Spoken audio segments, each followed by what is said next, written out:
Hello mga tabs, ako'y nagbabalik. Bakit ka pa bumalik?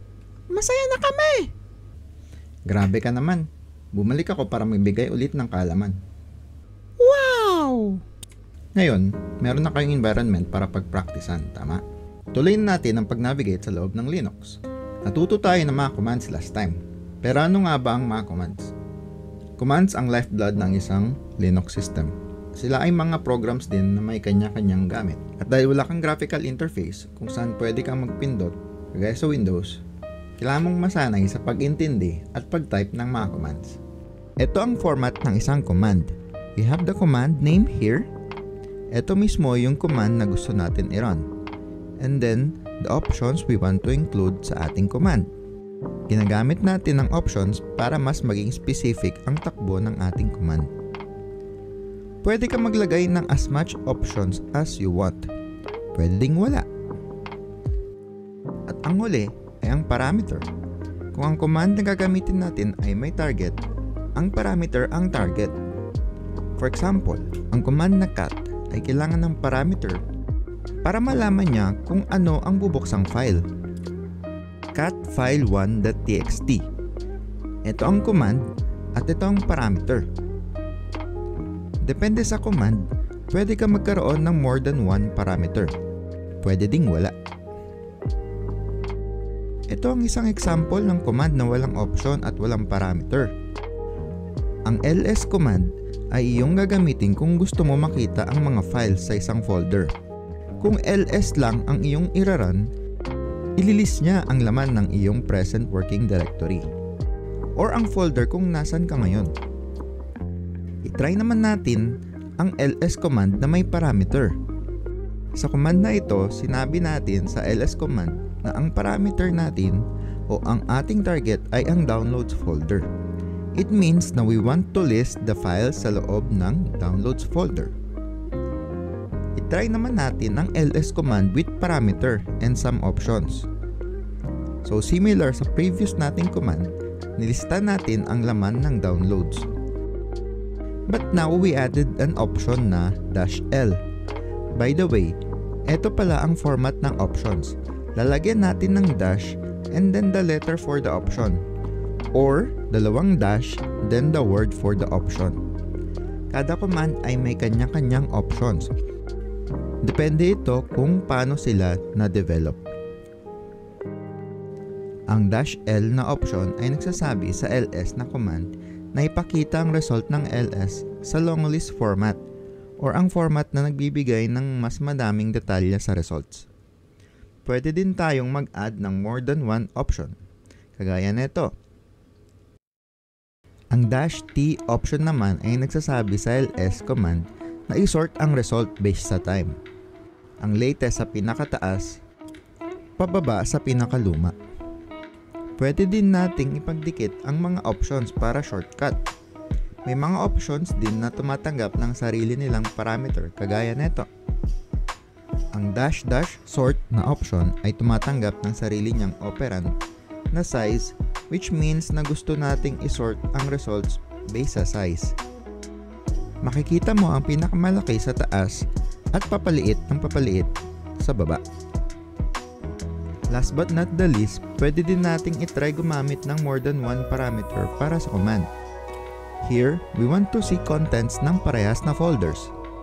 Ang galing! Ayos, diba? Sabi mo kanya-kanyang command ay may kanya-kanya ding options. Paano namin malalaman yun?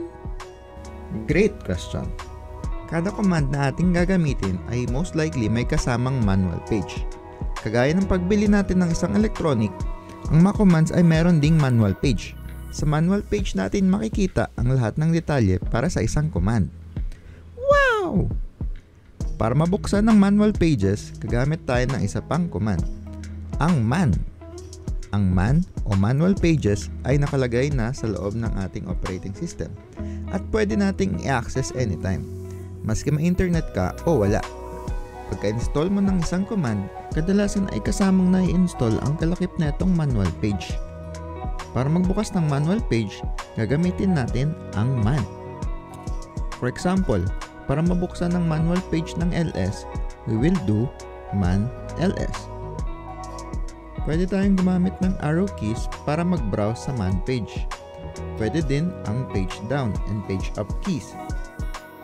Pwede din tayong mag-search sa loob ng man page gamit ang / and then type the keyword na gusto nating hanapin.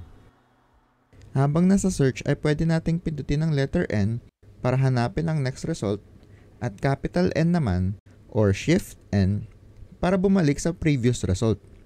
Pwede din nating gamitin ang G para mapunta sa pinakaunahan ng man page at Shift G naman para mapunta sa dulo. Lastly, pinutin ang H key para ilabas ang help information at Q para lumabas ng man page.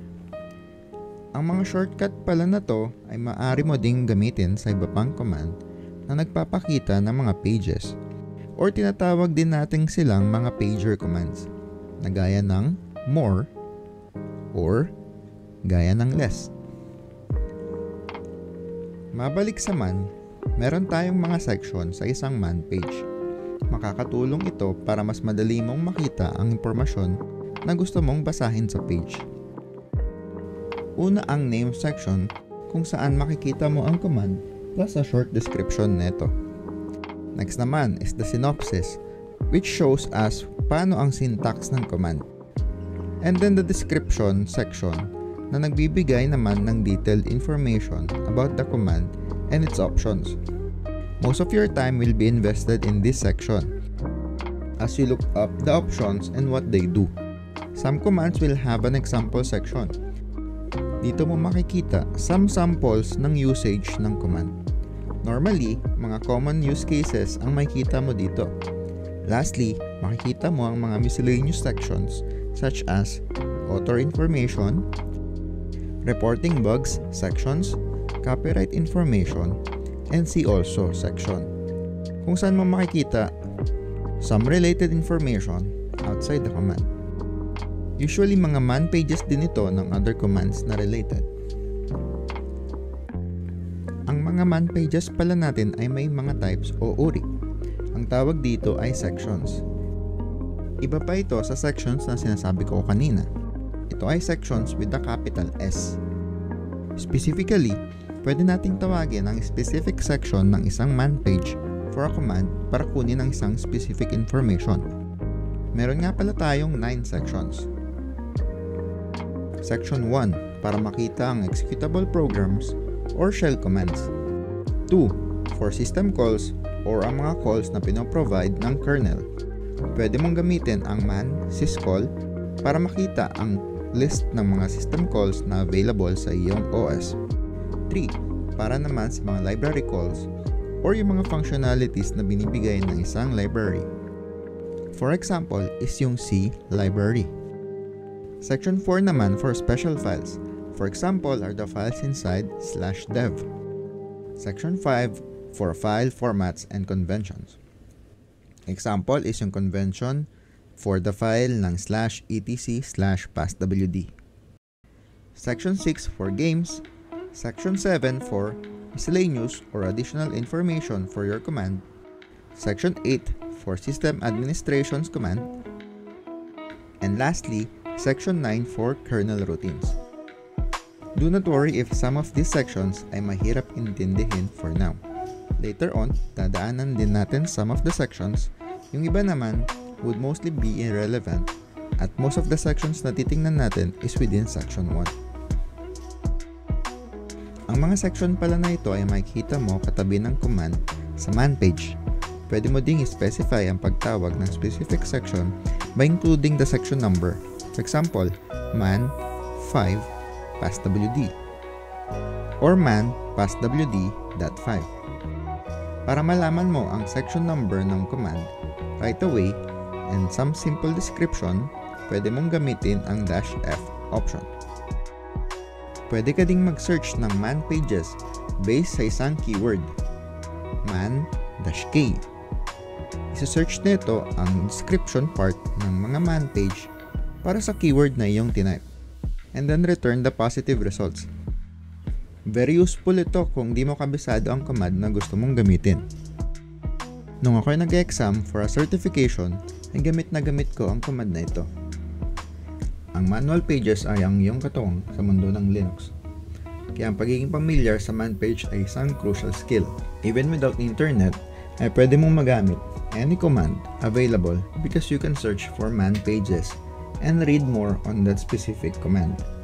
Kaya ano pang hinihintay mo? Magbasa na ng man pages. At see you sa susunod na kabanata. Bye!